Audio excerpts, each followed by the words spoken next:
Hey guys, this is Akshat.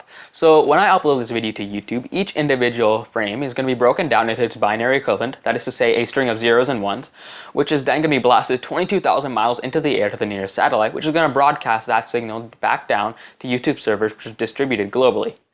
This video can then be accessed by anyone, anywhere in the world, and can conceivably be viewed by everyone.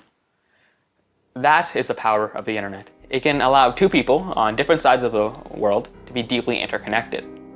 But recently, groups such as Al-Shabaab, the Islamic State, and Al-Qaeda have been using internet, specifically services such as YouTube, Instagram, Twitter, social media in general, to spread their twisted ideals and promote hate and fear and violence.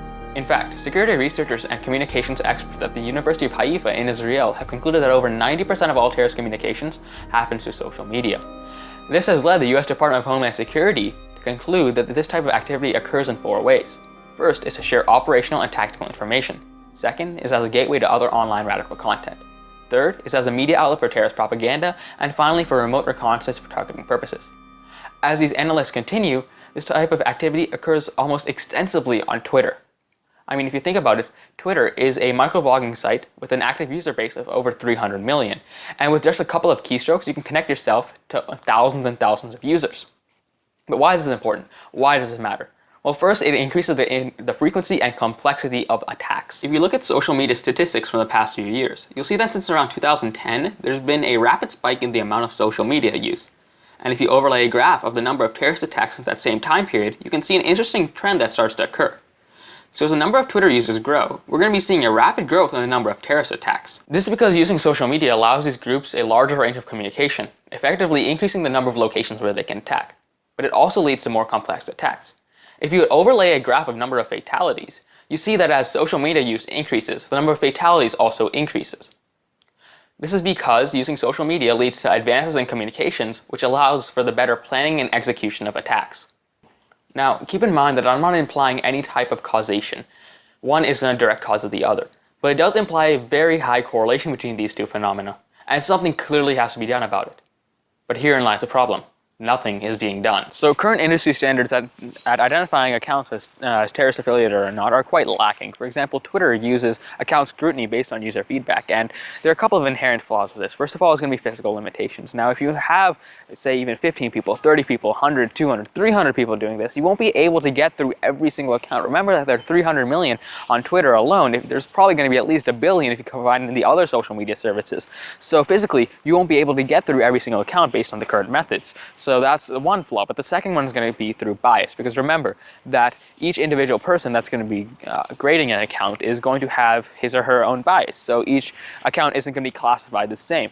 So that means that there might be a couple of accounts that are misclassified and slip through the cracks, which is not good because these are terrorist accounts and you're allowing them to communicate, which means that you could have a potential for more attacks, which isn't good. So we need some type of solution that accounts for this, that has no bias and is able to physically get through every single account, which is why we should probably implement a computer solution, a computer algorithm that's going to automatically go through every single account and is going to classify it based on its analysis.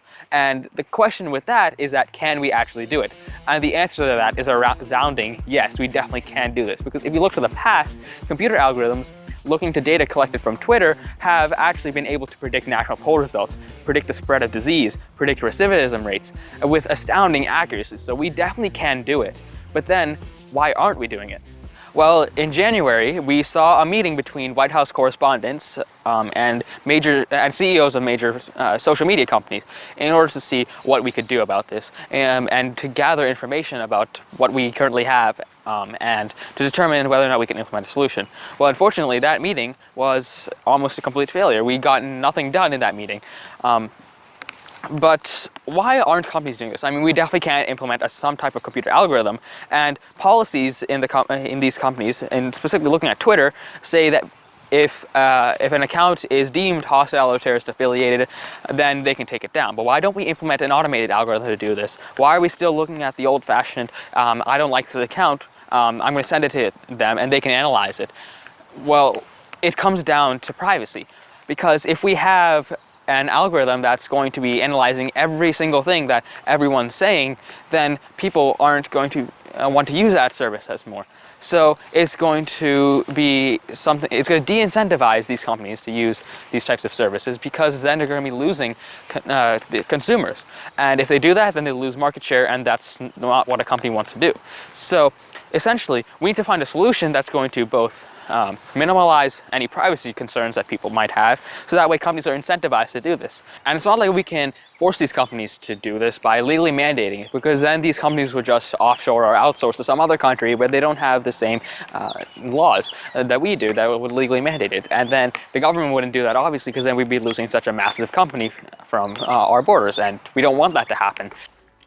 So we need a solution that gets rid of bias, is physically able to go through every single account, protects user privacy, incentivizes companies, and is highly accurate at classifying accounts. And until we have a solution like that, terrorists are allowed to roam free on the internet. And as always, thanks for watching.